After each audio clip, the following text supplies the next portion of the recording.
হযরতে মুআজকে বলে, মুআজ, প্রথম নাম্বার ওয়াজ লা তুশরিক বিল্লাহ, তুমি আল্লাহর সঙ্গে কাউকে শরীক করো না। কারণ আল্লাহ কোরআনে বলেন লা তুশরিক বিল্লাহ, আল্লাহ বলেন তুমি আল্লাহর সঙ্গে শিরক করো না। ইন্নাশ শিরকা লাযুলমুন আযীম, নিশ্চয় শিরক হলো বড় গুনাহ, বড় অপরাধ, বড় অন্যায়। আল্লাহ বিন্যায়তে বলেন মান ইউশরিক বিল্লাহ ফাকাদ হারামাল্লাহু আলাইহিল জান্নাহ ওয়া মাওয়াহুন নার ওয়া মা লিয-যালিমিনা মিন আনসার। কন্যা নাউযুবিল্লাহ। আল্লাহ কোরআনে বলেন যেই ব্যক্তি আল্লাহ পাকের সঙ্গে শিরক করবে তার জন্য জান্নাত হারাম, জাহান্নাম অবধারিত, তার জন্য কোনো সুপারিশকারী থাকবে না। আল্লাহ বিন্যায়তে বলেন লা ইন আশরাকতা লা ইয়াহবাতান্না আমালুকা ওয়া লা তাকুনান্না মিনাল খাসিরিন। আল্লাহ নবীকে সতর্কবাণী দিয়ে বলে, ওগো নবীজি, আপনিও যদি শিরক করতেন আপনার আমলনামা হয়ে যেত বরবাদ, আপনি হয়ে যেতেন ক্ষতিগ্রস্তদের অন্তর্ভুক্ত। এই জন্যই আল্লাহ বলেন ইন্নাল্লাহা লা ইয়াগফিরু আন ইউশরাকা বিহি, আল্লাহ বলেন নিশ্চয় আমি আল্লাহ পাক রব্বুল আলামিন শিরক গুনাহ মাফ করি না, অন্য অন্য গুনাহ আমি আল্লাহর ইচ্ছে হলে ক্ষমা করে দিতে পারি। এই জন্যই নবীজি হযরতে মুআজকে সর্বপ্রথম ওয়াজ করলেন, হে মুআজ, তুমি আল্লাহর সাথে শরীক করো না। আল্লাহর নবী বিশ্ব নবী দ্বিতীয় নাম্বার ওয়াজ করলেন, হে মুআজ, তুমি তোমার পিতা মাতার সঙ্গে খারাপ আচরণ করো না।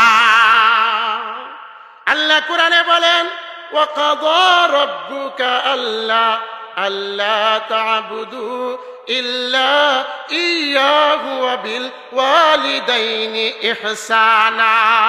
আল্লাহ কোরআনে বলেন আল্লাহ পাক রব্বুল আলামিন বান্দাদের উপর ইবাদত ফরজ করেছেন। আল্লাহ বলেন, বান্দা, তোমাদের উপর আমার ইবাদত আবশ্যক করা হলো, তোমরা আমি আল্লাহর ইবাদত করবে, পাশাপাশি তোমাদের পিতা মাতার সঙ্গে ভালো ব্যবহার করবে। আল্লাহর নবী বিশ্ব নবী বলেন হুমা জান্নাতুকা ওয়া নারুকা। আল্লাহর নবী বলেন তোমার পিতা মাতা তোমার জন্য জান্নাত, তোমার পিতা মাতা তোমার জন্য জাহান্নাম। আল্লাহ বিন্যায়তে বলেন ওয়াসাইনাল ইনসানা বিওয়ালিদাইহি ইহসানা। আল্লাহ কোরআনে বলেন, হে বনি আদম, তোমরা তোমাদের পিতা মাতার সঙ্গে ভালো ব্যবহার করো, উত্তম ব্যবহার করো, উত্তম আচরণ করো। আল্লাহর নবী যখন সাহাবীদেরকে এই ওয়াজ করতে লাগলেন, এই আলোচনা শোনাইতে লাগলেন, এমন সময় একজন সাহাবী দাঁড়ায়া বলে, ওগো আল্লাহর নবী, খেদমত করব কার? আল্লাহর নবী বলেন উম্মুকা, তোমার মার। আবার সাহাবী বলে, ওগো নবীজি, খেদমত করব কার? আল্লাহর নবী বলেন উম্মুকা, তোমার মার। আবার সাহাবী বলে, ওগো নবীজি, খেদমত করব কার? আল্লাহর নবী বলেন উম্মুকা, তোমার মার। আবার সাহাবী বলে, ওগো নবীজি, তারপর খেদমত করব কার? আল্লাহর নবী বলেন সুম্মা আবুকা, তোমার পিতার। আল্লাহর নবী মায়ের কথা কয়বার বললেন? 3 বার। কারণটা কি?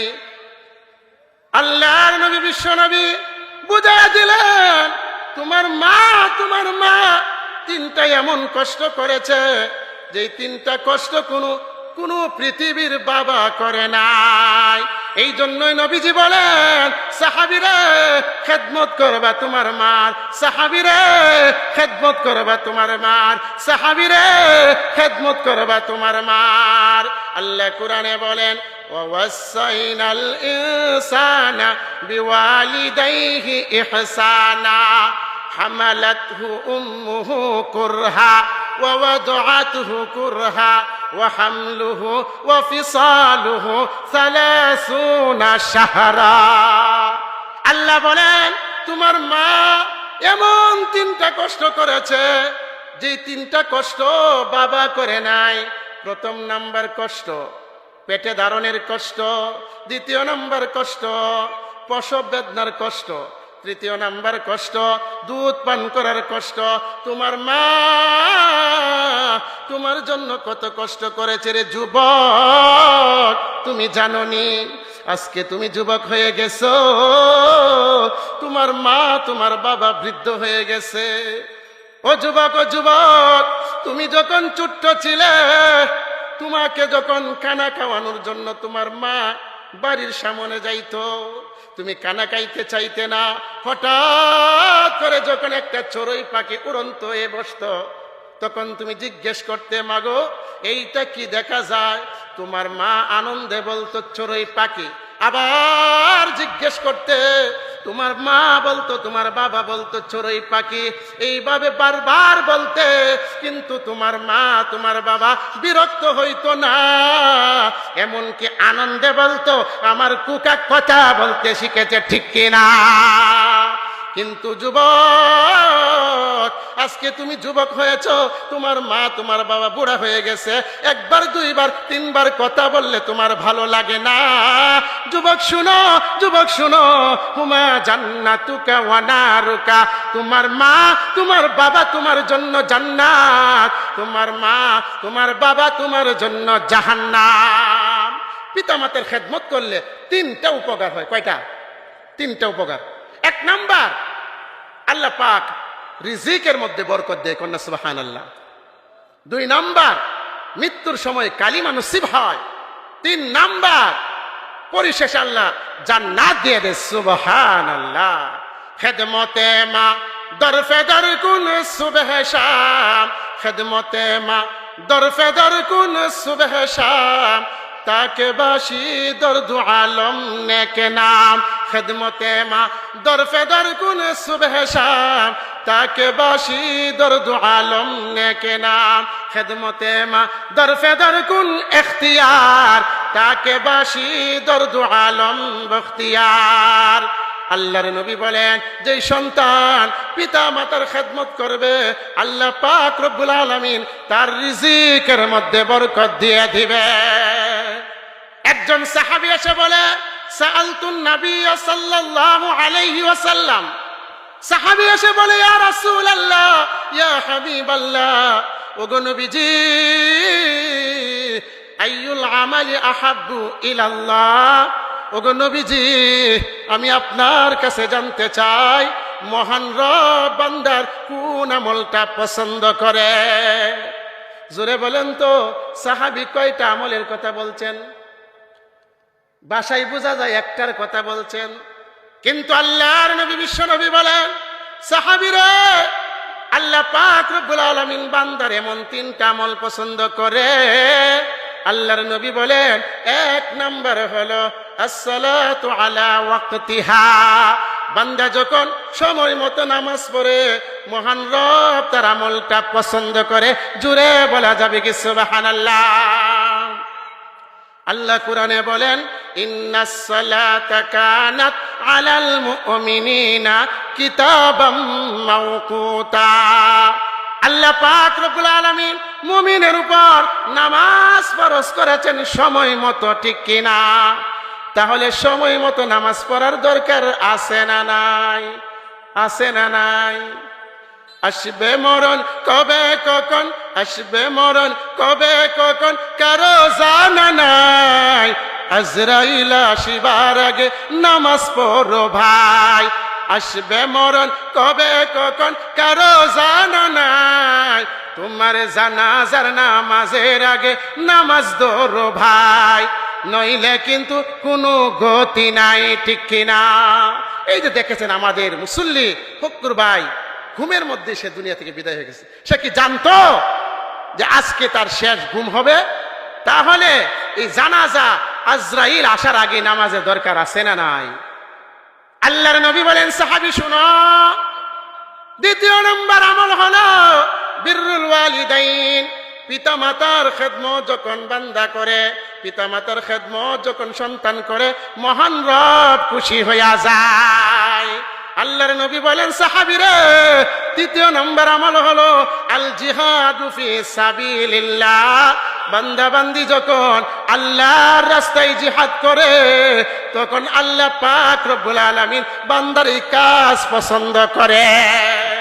আমি বলতেছিলাম মুআজ ইবনে জাবালকে বলতে লাগলেন, মুআজ, পিতা মাতার সঙ্গে ভালো ব্যবহার করো। বলে ভালো ব্যবহার করলে কি লাভ হয়? বলে রিজিকের ব্যবস্থা হয়ে যায়। গুফতে মুসা বখুদা দর কুহে তুর, গুফতে মুসা বখুদা দর কুহে তুর, গুফতে আহমদ বখুদা দর আরশে নূর, গুফতে মুসা রব্বি আরিনি আই খুদা, গুফতে খুদা লাম তারানি আই মুসা। মুসা আলাইহিস সালাতু ওয়াস সালাম তুর পাহাড়ে গেলেন, আল্লাহ পাকের সঙ্গে কথা বলতেন। এক পর্যায়ে মুসা আলাইহিস সালাতু ওয়াস সালাম বলতে লাগলো, মালিক রে, আমি যেদিন জান্নাতে যাব তখন আমার সঙ্গী কে হবে? আল্লাহ পাক রব্বুল আলামিন পয়গম্বর মুসাকে জানায়া দিল, ও পয়গম্বর মুসা, তুমি যেদিন জান্নাতে যাবে তোমার সঙ্গী হবে অমুক বাজারের কসাই। মুসা আলাইহিস সালাতু ওয়াস সালাম আশ্চর্য হয়ে গেল, মনে মনে চিন্তা করতে লাগলো, দুনিয়াতে এত মানুষ থাকতে আমার সঙ্গী অমুক বাজারের কসাই কেন হবে? এই কসাইটাই এমন কি আমল করে? জুড়ে বলেন তো, অন্তরের মালিক মহান রব অন্তরের কবরে জানেন কিনা? আল্লাহ কোরআনে বলেন, ওয়াল্লাহু আলিমুম বিযাতিস সুদূর, অন্তরের মালিক অন্তরের কবর জানেন, দেখেন শুনেন জানেন ঠিক কিনা? মুসা আলাইহিস সালাতু ওয়াস সালাম যখন তুর পাহাড়ে আল্লাহকে প্রশ্ন করতে লাগলেন, এমন সময় আল্লাহ বলে, পয়গম্বর মুসা, তোমার সঙ্গী হবে অমুক বাজারের কসাই। মুসা আলাইহিস সালাতু ওয়াস সালাম বাজারে চলে গেলেন, গিয়ে দেখে কসাই গোশত বিক্রি করে, আল্লাহর জিকির করে। কন্যা সুবহানাল্লাহ। জিকিরের দরকার আছে না নাই? এমন সময় মুসা আলাইহিস সালাতু ওয়াস সালাম মনে মনে চিন্তা করতে লাগলেন, তার মাঝে একটা ভালো গুণ পাওয়া গেছে। এবার আবার লক্ষ্য করতে লাগলেন, সন্ধ্যা যখন ঘনিয়ে আসলো, রাত্র যখন হয়ে যাবে, এক টুকরা গোশত একটা তলের ভিতরে ভরিয়া বাড়ির পথে রওনা হয়ে গেল। এমন সময় মুসা আলাইহিস সালাতু ওয়াস সালাম এই কসাই লোকটাকে ডাক দিয়ে বলে, ও ভাই কসাই, আমি একজন মুসাফির, আমার বাড়ি বহুদূর, আমি তোমার মেহমান হতে চাই, তুমি কি আমার মেজবানি করবা নাকি? এমন সময় কসাই লোকটা বলতে লাগলো, ও ভাই মুসাফির, তুমি যদি আমার মেহমান হতে চাও আমি তোমার মেজবানি করতে রাজি। কারণ সকল নবীদের সুন্নত হলো মেহমানদারি করা। আল্লাহর নবী বিশ্ব নবী বলেন, ইয়া আইয়ুহান নাস আফশুস সালাম ওয়া আতঈমুত তাআম ওয়াসিলুল আরহাম ওয়া সাল্লু বিল-লাইলি ওয়ান-নাসু নিয়াম তাদখুলুল জান্নাতা বিসালাম। আল্লাহু আকবার। আল্লাহর নবী বিশ্ব নবী বলেন, হে মানুষ, তোমরা বেশি বেশি সালামের প্রচলন ঘটাও, একজন আরেকজনকে খানা খাওয়াও, আত্মীয়তার সম্পর্ক অটুট রাখো, রাতের অন্ধকারে নামাজে দাঁড়ায়া যাও। এই চারটা কাজ যদি করতে পারো, নিরাপদে তোমাকে জান্নাতে ঢুকাইয়া দেওয়া হবে। সুবহানাল্লাহ। যাইতে চাইতো ইনশাআল্লাহ, তাহলে এই কাজগুলা করা দরকার আছে না নাই? এমন সময় কসাই লোকটা বলতে লাগলো, ভাই, সকল নবীদের সুন্নাত হলো মেহমানদারি করা, তাহলে আমি কেন করব না? আল্লাহর পয়গম্বর মুসা মনে মনে চিন্তা করতে লাগলেন, তার মাঝে দ্বিতীয় একটা ভালো গুণ পাওয়া গেছে। আবার সামনে চলতে লাগলেন। যখন গড়ে চলে গেলেন, এমন সময় লোকটা বলতে লাগলো, ভাই মুসাফির, আপনি বসেন আমার বাংলা ঘরে, আমি কানা পানা পাকাইয়া তারপর আপনাকে ডাক দিব। মুসা আলাইহিস সালাতু ওয়াস সালাম বাংলা ঘরে ওয়াইট করতে লাগলেন, আর চুপি চুপি দেখতে লাগলেন লোকটা কি করে। লোকটা খানা পাকাইল, খানা পাকাইয়া তার মাকে বের করলো। বুড়া মা, দাঁত নাই। এমন সময় কসাই লোকটা গোশত চিবাইয়া চিবাইয়া ওই মহিলাটার মুখে তুলে দিতে লাগলো। মুসা পয়গম্বর পর্যবেক্ষণ করতে লাগলো। কানা যখন শেষ হইল, এবার মুসা আলাইহিস সালাতু ওয়াস সালামের সামনে কানা পেশ করলো। মুসা আলাইহিস সালাতু ওয়াস সালাম বলে, বাইরে, আমি তোমার কানা ততক্ষণ পর্যন্ত খাবো না যতক্ষণ পর্যন্ত আমার কাছে একটা প্রশ্নের উত্তর না দাও। এমন সময় মুসা আলাইহিস সালাতু ওয়াস সালামকে তো চিনে না। লোকটা বলতে লাগলো, ভাই রে, কি প্রশ্ন আর কি উত্তর? এত আবেগে তুমি আসলা, আমার মেহমান হইলা, আর এখন তোমাকে আমি কানা দিলাম, তুমি আমার কানা খাইবা না? এমন কি প্রশ্ন, এমন কি উত্তর আমাকে বলো। এমন সময় আল্লাহর পয়গম্বর মুসা বলে, বাইরে, আমি তোমাকে লক্ষ্য করেছি, তুমি যে কানা খাওয়াইছিলে এই মহিলাটাকে। এমন সময় লোকটা বলতে লাগলো, ভাই রে, এই মহিলাটা হলো আমার গর্ভধারিণী মা। আল্লাহর পয়গম্বর মুসা আলাইহিস সালাতু ওয়াস সালাম মনে মনে চিন্তা করতে লাগলেন, তার মাঝে আরেকটা ভালো গুণ পাওয়া গেছে। মুসা আলাইহিস সালাতু ওয়াস সালাম এবার বলতে লাগলো, ভাই রে, তখনও আমি খানা খাবো না, এখন পর্যন্ত খানা খাবো না, আরেকটা প্রশ্ন আছে। বলে, কি প্রশ্ন? এমন সময় মুসা আলাইহিস সালাতু ওয়াস সালাম বলতে লাগলো, তুমি যখন তোমার মাকে খানা খাওয়াইতেছিলে, আমি দেখেছি, আমি লক্ষ্য করেছি, তোমার মা দুটি ঠোঁট নাড়ায়া নাড়ায়া কি যেন বলতেছিল। এমন সময় কসাই লোকটা বলতে লাগলো, ভাই রে, আমি যখন খানা খাওয়াই তখন আমার মা আমার প্রতি সন্তুষ্ট হইয়া মহান রবের কাছে দোয়া করে। বলে, কি দোয়া করে? বলে, ভাইরে, আমার মা দোয়া করে আমার যেন অভাব দূর হইয়া যায়। ও ভাই মুসাফির, আমার মায়ের দোয়াটা কবুল হয়ে গেছে, আমার অভাব নাই। কন্যা সুবহানাল্লাহ। দ্বিতীয় নম্বর দোয়া, আমার মা দোয়া করে আমি যেন সুস্থ থাকি। ও ভাই মুসাফির, আমার কোন রোগ শোক নাই, আমি সুস্থ আছি। কন্যা সুবহানাল্লাহ। তৃতীয় নাম্বার, আমার মা দোয়া করে, এই দোয়াটা কবুল হয় কিনা জানি না। বলে, কোন দোয়াটা? এমন সময় কসাই লোকটা বলতে লাগলো, বাইরে, আমার মা দোয়া করে জামানার পয়গম্বর মুসার সঙ্গে যেন আমার জান্নাতটা হয়। এমন সময় মুসা আলাইহিস সালাতু ওয়াস সালাম আর আবেগ ধরে রাখতে পারলেন না। এমন সময় বলতে লাগলেন, ও ভাই কসাই, এই জন্যই তো আমি তোমার কাছে আসা। আনা মুসা, আমি হইলাম মুসা।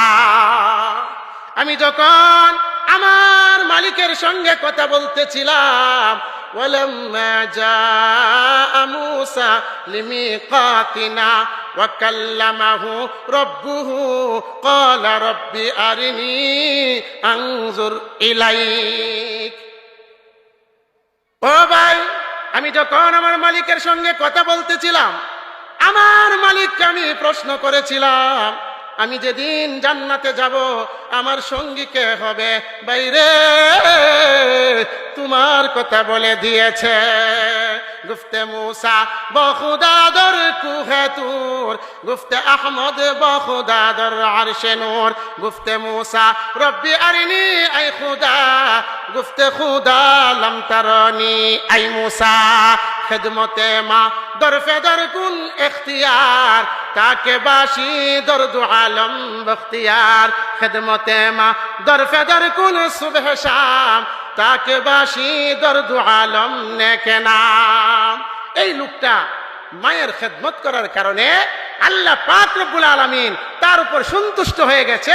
জামানার পয়গম্বর হযরতে মূসা আলাইহিস সালাতু ওয়াস সালামের সঙ্গে জান্নাতের ব্যবস্থা করে দিয়েছে। সুবহানাল্লাহ।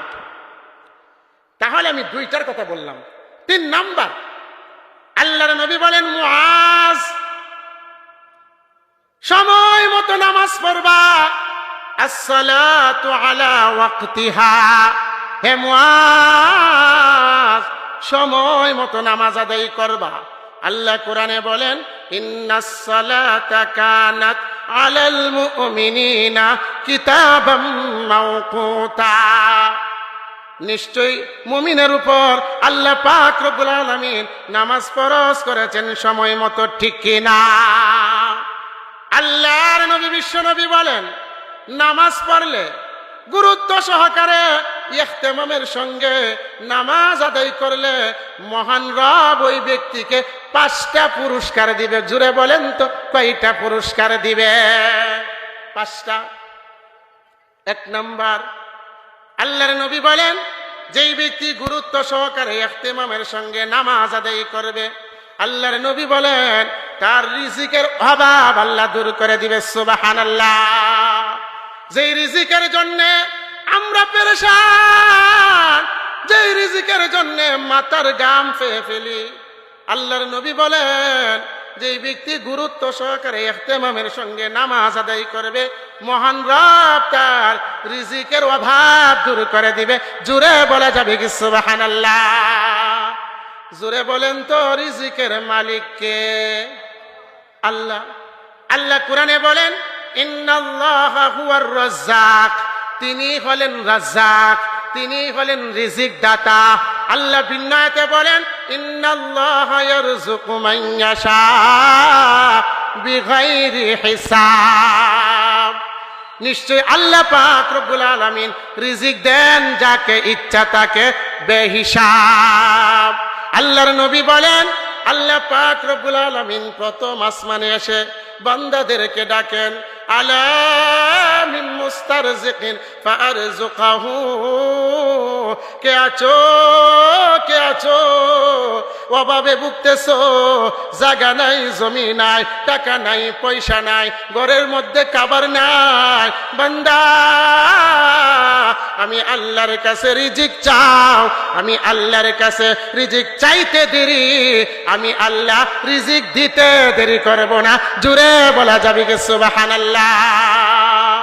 আল্লাহর নবী বিশ্ব নবী বলেন, আল্লাহ পাক রব্বুল আলামিন প্রথম আসমানে এসে ডাকেন, আলা মিন মুস্তাগফিরিন ফাগফির লাহু। কে আছো, কে আছো? গুনাহ করেছো, তোমার গুনাহ পাহাড় পরিমাণ হয়ে গেছে, তোমার গুনাহ সমুদ্রের ফেনা পরিমাণ হয়ে গেছে, তোমার গুনাহ পাহাড় পরিমাণ হয়ে গেছে। বান্দা, তুমি নিরাশ হইও না, আমি আল্লাহর কাছে ক্ষমা চাও। আমি আল্লাহর কাছে ক্ষমা চাইতে দেরি, আমি আল্লাহ তোমার জিন্দেগীর গুনাহ মাফ করতে দেরি করব না। জোরে বলা যাবে কি সুবহানাল্লাহ? তুমি পারো করতে মুচান অভাবী দুঃখী লোকের, তুমি পরম মুক্তি দাতা মালিক জগতের। তোমার কাছে চাই যে পানা, তোমার কাছে চাই যে পানা, আমরা প্রতিদিন তোমার দয়াই পূর্ণ আমার সারা নিষেদিন। ঠিক কিনা? ক্ষমা করবেন কে? মহান রব। এই জন্যই নবীজি বলেন, আলা মিন মুস্তাগফিরিন ফাগফির লাহু। কে আছো, কে আছো? গুনাহ করেছো, আল্লাহর কাছে ক্ষমা চাও। আল্লাহর কাছে ক্ষমা চাইতে দেরি, আল্লাহ জিন্দেগীর গুনাহ মাফ করতে দেরি করবে না। আল্লাহর নবী বলেন, কোন ব্যক্তি যদি ইহতেমামের সঙ্গে গুরুত্ব সহকারে নামাজ আদায় করতে পারে, সে যখন মারা যাবে তার কবরের আযাব আল্লাহ বন্ধ করে দিবে। সুবহানাল্লাহ। খলিফাতুল মুসলিমিন হযরত উসমান রাদিয়াল্লাহু তাআলা আনহু, তিনি কবর দেখলে এত কান্না করতেন, সাহাবায়ে কেরাম জিজ্ঞেস করত, ও খলিফাতুল মুসলিমিন, আপনি জাহান্নামের আলোচনা করেন, আপনি জান্নাতের আলোচনা করেন, কিন্তু এত কান্না করতে দেখি না, আপনি কবর দেখলে যত কান্না করেন। খলিফাতুল মুসলিমিন হযরত উসমান রাদিয়াল্লাহু তাআলা আনহু বলে, ও নবীর সাহাবীরা শুনো, আমি নবীর জবান থেকে শুনেছি, কবরটা হলো আখিরাতের প্রথম মঞ্জিল। এই কবরে যারা ধরা খেয়ে যাবে, সব জায়গায় ধরা খেয়ে যাবে, আর এই কবরে যারা সহজ হয়ে যাবে, সকল জায়গায় তার জন্য সহজ হয়ে যাবে। তাহলে কবরের আযাব থেকে মুক্তি পাওয়ার দরকার আছে না নাই?